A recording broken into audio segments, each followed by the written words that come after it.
Session 6, Coping Skills and Pain Relief, Part D. So, in Part C, we already had a little look at the various forms of formal pain relief that will be available to you in the active part of labour. So now I just want to break down a few of them and look at a few of them in a bit more detail. We've already looked at the TENS machine, we've already looked at the diamorphine. I now want to spend a little bit of time for us to have a look at the gas and air, the birthing pool and epidurals.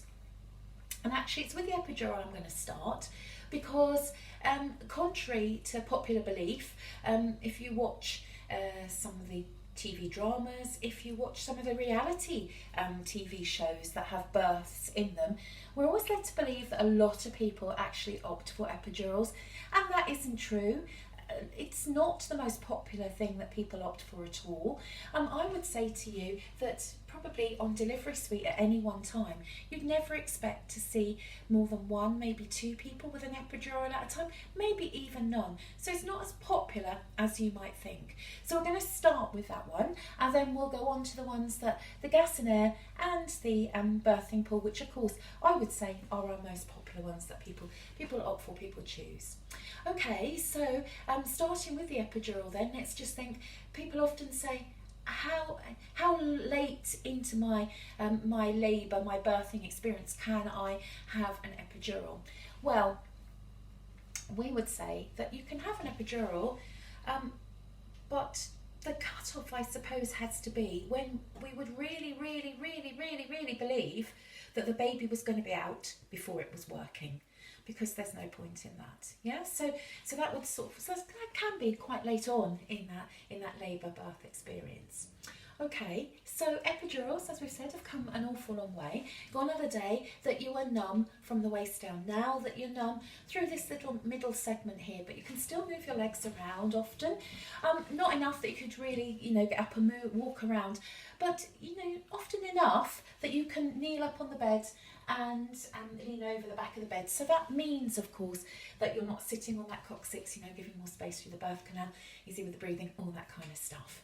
So when you have an epidural, the anaesthetist will obviously have a little chat with you first and explain about things with you, and then when they actually prepare you for the epidural, they get you to put a gown on so they can then with the opening down the back so they can get to your back. They get you sitting on the bed, as if you're about to get out of bed, so kind of sitting on the edge of the bed. So sitting on the edge of the bed there, put your feet on a stool, put pillows in front of you and get you to lean forward like this, not like you're twerking, like you're an angry cat, rolling your back so it stretches out that part of your spine so they can get to the bit that they need to get to. Okay, so the anaesthetist is going to get you ready for all of this, and then once you're in that good position, the first thing they're going to do is give you some local anaesthetic just under the skin and the area of your back. They're going to put the epidural, so they're going to just put some local anaesthetic under the skin. And we all know, when you're having bloods taken, when you or if you're having an injection, people always say sharp scratch coming, don't they? Because you always feel that initial bit, just as the needle goes just under the skin where all the nerve endings are, and that's exactly the same when you're having an epidural. So it's just that little local numbing of that area just before they do the epidural. That's the bit you always feel just as they're numbing that area. When that area is then numb, they're going to put the epidural in place. Now obviously it is a needle that's used to find that epidural space, but that needle does not stay in you. That needle is purely a transporter. What will remain inside of you is a very small amount of this very thin flexible straw. Yeah, so it's just a little bit of that will go inside of you. The needle is removed, then some of that straw is curled around your back, taped in place, curled around again, taped in place. So the bit you'll see is just the end of the giving set of this very thin flexible straw. So you don't feel as the epidural needle is going in, you don't feel pain as that's all being positioned, because that local anaesthetic has numbed the area where those nerve endings are. What you will probably be aware of is just pressure, just pushing as the anaesthetist is finding it with that needle is going into that epidural space. They have a syringe on the end of the needle that when there's a change in pressure, they know they're in that right place. So really, really experienced anaesthetists will be positioning that epidural needle in place for you. Well, the epidural itself in place for you, because like I say, the needle doesn't remain, that's just there as a transporter. It's just a very, very, very thin flexible bit of straw that remains in place. Okay, so when you have an epidural, there are some things that you're going to need to have to keep you safe while you have an epidural. So if you have an epidural, you're going to need to have a blood pressure cuff on your arm, and that blood pressure is going to be checked every 15 minutes for the first half an hour, and then every half an hour thereafter, all the time you've got the epidural in place. That's because when you have an epidural, it tends to lower your blood pressure. So obviously we want to make sure that your blood pressure remains stable, and so therefore you've got to have your blood pressure checked really, really frequently when you have an epidural. Now, there's no point in checking your blood pressure if we're not going to do anything about it. So everybody who has an epidural in labour will also have a drip in the back of their hand with saline, with salty water in it, that's going to be speeded up or slowed down in line with what the blood pressure is doing. Yeah, so you've got the blood pressure cuff, you've got the drip in the back of your hand that's been speeded up and slowed down in line with what the blood pressure is doing.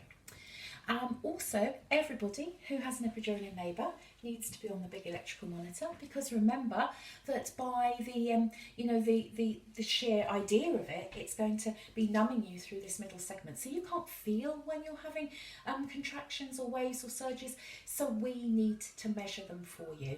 So we're going to put you on the big electrical monitor.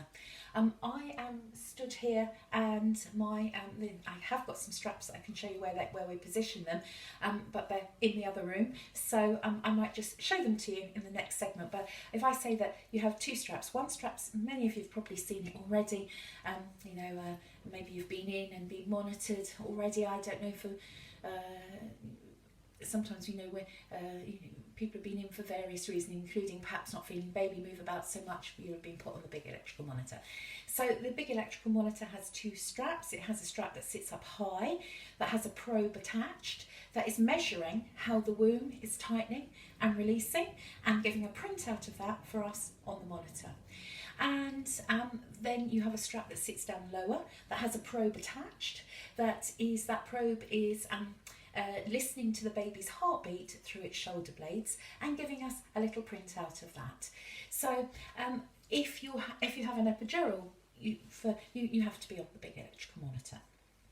The other thing, so you've got the blood pressure cuff, you've got the drip in your hand, you've got the electrical monitor. You're also going to need, if you have an epidural, what you also need is that you will need one, when you are numb and you can't feel it. So let me repeat that. When you're numb and you can't feel it, you're going to need to have a catheter, because we've already mentioned earlier on in the sessions that actually when you are in labour, it's really important to keep that bladder empty, move it out the way so it doesn't work as a dam, so the baby's head can come effectively down through the birth canal. So when you have an epidural, because you're numb through this middle segment, you don't know when you want to go to the toilet. It doesn't mean you're going to be weeing all over the place, but what it does mean is the bladder's going to be fuller and fuller, work like a dam, and the baby's head can't get past. So when you are numb and you can't feel it, we're going to pass this catheter inside of you. So if you imagine parting a woman's labia, there'd be three ports. There'd be the clitoris, there's the urethra going up into the bladder, and there's the vagina. So when you're numb and you can't feel it, we're going to post this into the urethra, past the neck of the bladder that has that muscle that tells you when you want to go to the toilet, and the catheter is just going to sit inside of you. Probably about that much of it will sit inside of you. The rest of it sits outside, and the wee will collect in free drainage in your little handbag here. Yeah. So this catheter is kept inside of you by, we put some sterilised water in this little part, in this little porthole here, which blows up like inside of here, like almost like a little balloon. So that bit then works. So that's this bit is like blown up, and it works a bit like a plug. So that sits in the cavity of your bladder and stops it coming out again. Yeah. So that's the catheter. So if you have an epidural, like I say, you are going to need to have the drip. You're going to need to be on the blood pressure machine. You're also going to need to be electronically monitored, and you will need a catheter. So that's why people sometimes say, oh, you know, at the classes, they say, oh, no, that's not for me. You know, that's too much gadgetry. But if labour is tough, if things are you know, are slow and they're really tough for you for one reason or another, then you'll be delighted at the, you know, the thought of having perhaps an epidural when that feels right for you. So what I would say to you is, you know, come on the day with an open mind, because right now, as I've just shown you all those things, you know, not for me, but you don't know how you're going to feel until labour unfolds. Okay, so that's a little bit about the epidural. And of course, I should say, as soon as the baby is born, then everything is taken away. Again, everything is all removed. But the catheter often will stay with you until you get your sea legs back, until you get your feeling back in your legs and you can walk out to the toilet. What I would say is you won't feel that come out because we just let the water out the balloon and it comes down with gravity. But what I would say is, after an epidural, when you first get up to move around, you might think, oh, I've definitely got my sea legs back, I could definitely move. But actually wait till you've got someone's arm before you move, because actually sometimes you think you're fine, but you have got spaghetti legs. Yeah. So that's all that I'm going to say about the epidural. So the next thing that we want to talk about is the I suppose we could just discuss the birthing pool. Why not? We've already mentioned it a little bit previously and said that, you know, it's a fabulous way to birth your baby. We've already mentioned that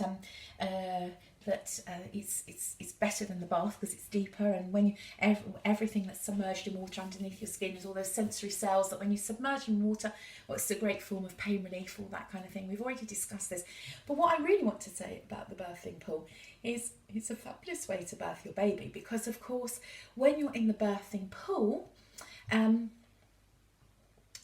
once when you're in the birthing pool, of course, it's lovely for you and the baby. It's really relaxing, but it means as the baby is born into the water temperature, the water pressure it was inside of you. So that's really, really fabulous.